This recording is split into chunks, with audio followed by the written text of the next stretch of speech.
Hello and welcome to Sports Fan Entertainment, here to recap Game 2 of the Western Conference Finals for the 2019 NBA playoffs. And if you've been watching me Hello and over welcome the to course of the Sports number Fan of days, over the Entertainment. Here past to a recap. couple of days, my stream just started playing myself. I've been very confident about the Golden State Warriors winning this series pretty easily. I have them winning in 6 games. And I feel that if anything else, it'll be 5 before it's 7, right? I'm very confident about the Golden State Warriors winning this series. However, the Portland Trail Blazers had a great opportunity, a great chance to win this basketball game today, and they absolutely blew it. We thought the Raptors blew it last night against the Milwaukee Bucks. I think this was even worse by the Portland Trail Blazers. This team was up by 15 points after the first half, and they shot so well from 3 today. Ended up shooting 46% from 3-point range, actually hitting more 3-pointers than the Golden State Warriors at an incredibly efficient clip. But they lost the rebounding battle. They weren't able to do enough things defensively, and they ultimately lost this game, and they weren't able to quell the outstanding runs by the Golden State Warriors. And man, what a lost opportunity here. Now they're going to have to go back to Portland and win 2 straight games against this team. Not an impossible feat, but a very difficult one indeed. And look, there's a reason why this team, this Golden State Warriors core, right? It's not the same team, but it's the same core. There's a reason why this core won 73 games only now 3 seasons ago. There is a reason why that team, although they lost, okay, being up 3-1 in the NBA Finals, there's a reason they also came back down a 1-3 deficit against the Oklahoma City Thunder in that Western Conference Finals, because this team late in games knows how to get the job done, and you saw that today. Stephen Curry with 37 points today. And here's the thing, people. The only reason we're still not talking about him being an MVP candidate is because he's playing normally alongside Kevin Durant. But people, I think he's even better than he was then. I think he's actually more skilled. I think he's a more efficient shooter. I think he's a better passer. His free throw streak right now, he's hit like 78 straight free throws in the fourth quarter or overtime in the playoffs for the past 3 years. This is ridiculous right now what Stephen Curry is doing without Kevin Durant. You see Draymond Green showing up. He's so active offensively, taking an active role, throwing alley-oops to Kevon Looney time and time again, driving with confidence, knowing that he doesn't have to pass it back to Kevin Durant. That way he can appease and keep Kevin Durant happy. He's just playing within himself, playing free, playing open. He got in foul trouble early, said, "It's okay, coach. I'll be all right." And he was able to corral himself, control himself, and continue playing a good game throughout the fourth quarter. You see Klay Thompson, who actually struggled today from the field, only 8 of 22 from the field, but he's playing a much more active role, taking 22 shots. He can never take 22 shots with Kevin Durant on the court, going for mid-range jumpers, hitting a lot of them, hitting a lot of threes, seeing his confidence up, him yelling, getting excited. This team is invigorated. Look at the bench players, Jordan Bell, the forgotten Jordan Bell coming in today, contributing off the bench. Kevon Looney playing a huge role for the Golden State Warriors, also off the bench. And I don't know why he's coming off the bench, because Andrew Bogut is technically starting. He literally starts for 4 minutes and then he's out of the game. I don't know what kind of deal they have going on, Steve Kerr and Andrew Bogut, but for some reason, Bogut gets to start and then leave immediately. Okay, you might as well put me out there for 3 minutes. Give me the paycheck. I deserve it more than Andrew Bogut, or at least I need it more.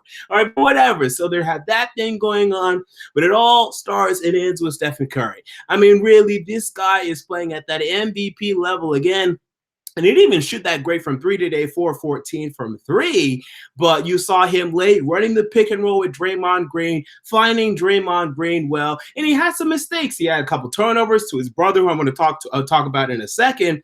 But he played well, and ultimately he led the comeback. And Klay Thompson was helping him, and Kevon Looney was helping him, and Jordan Bell was helping him. And they didn't get much from Andre Iguodala today. I expect him to show up in Portland at least for either game 3 or 4. But Curry led the way. Curry got it done. And I mean, wow. I mean, you just got to give respect to this team, even without Kevin Durant. I mean, it looks like they're going to win the NBA championship. I mean, the Milwaukee Bucks are a difficult team.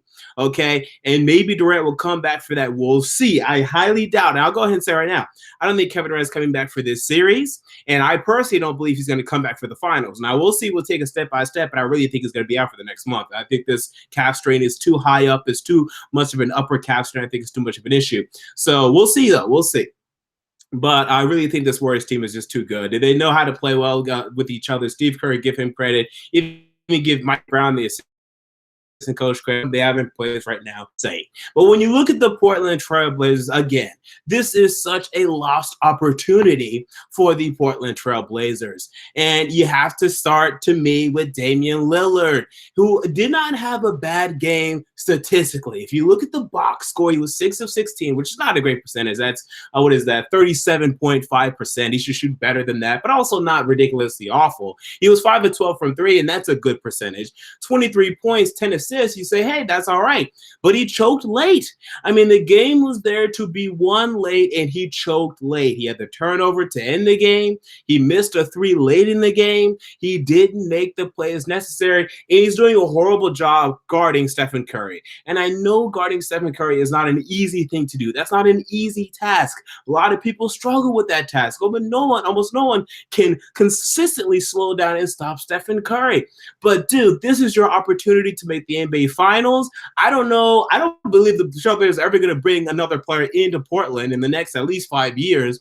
That's going to elevate them to that level. They've already screwed themselves with these ridiculous contracts to Evan Turner, Maurice Harkless, Alfred Camino. They don't have money, right? So it's going to be this. This is the one shot. This is the one opportunity. No Kevin Durant. If you want to get to the NBA Finals and potentially win it even, this is your one shot, because after this, even if Kevin Durant leaves Golden State, I think Denver's going to continue to improve. Who knows where Anthony Davis is going to end up? If Kawhi Leonard goes to the Clippers, they'll probably be better than you, honestly, if you ask me. There's going to be a lot of problems in the West. This is your one opportunity. Even the Dallas Mavericks could be very formidable with Luka Doncic and Kristaps Porzingis.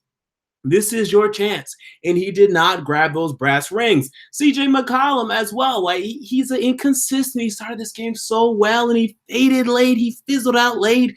And Enes Kanter didn't show up today. He was not showing up on the rebounds. At least be a good rebounder, Enes Kanter. They got completely out rebounded today. 50 rebounds for the Warriors, 37 for the Portland Trail Blazers. They will not be able to win games like that. And again, they had 18 threes today. They shot 46% from 3. And they lost this basketball game. They put up 111 points, and they lost this basketball game because defensively, McCollum and Lillard, they're such liabilities. Enes Kanter is such a liability. Kevon Looney and Jordan Bell were eating down in the post. They're going to have to stop somebody at some time. I know no one wants to play defense in the NBA anymore, but you saw Draymond Green getting blocks today. You saw Kevon Looney challenging guys at the rim. The best defensive player today for the Portland Trail Blazers was Seth Curry. And what a performance by Seth Curry, who I think hit 5 threes. Let me check he hit 4 threes actually, was 5 of 9 from the field, had 16 points and 4 steals, all against his brother. Okay, all against his brother. He was the only one that was showing up defensively for this basketball team. Outside of that, a lot of standing around it. And Aminu and Harkless did okay. They weren't awful. But Lillard and McCollum, they have got to step it up. It is those two versus the Splash Brothers. If they step up, they have a good chance to win this series. If they don't, they have no chance to win this series. So big props there. And Zach Collins, what was this clown doing? 8 minutes for Zach Collins, 5 personal fouls, not an assist, not a point, not a steal, not a rebound, not a block, and 2 turnovers. I mean, only 8 minutes, so it wasn't that bad of a deal, but what a horrible performance from Zach Collins today. If they get anyone else, if they get me in the game today, perhaps that's the difference. I mean, this was such a horrible performance from Zach Collins today off the bench. Even Myers Leonard Leonard gave them a three. Rodney Hood did some things off the bench.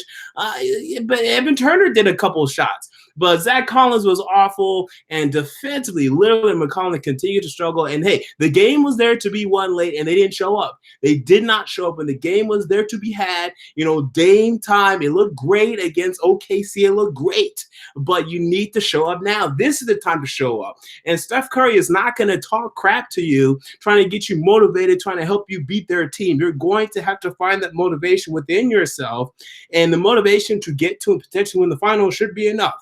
And if that's not enough for you, I don't know what to tell you. You're going back to Portland down 0-2, and I believe that the Blazers will win Game 3. In fact, I'll predict that right now. And I had the Warriors in 6, so fine. I'll stick with that. But I feel much more that this is looking like a 5-game series and that the Warriors will win Game 4 and 5, and then that will be it. But I wouldn't also be surprised if Portland actually snuck Game 5. If they could have this kind of performance again in Golden State, it wouldn't shock me. But can Portland win this series? Can they potentially win, another, just one game in Golden State in this series and potentially win in 6-7 games? I'm just not buying that. I know Charles Barkley's on that. I never bought that. This was their one opportunity to make me begin to buy into that, and they failed today.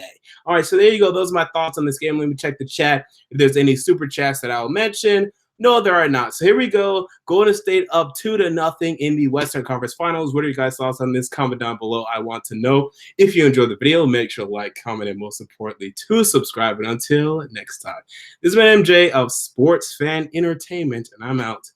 See you all later.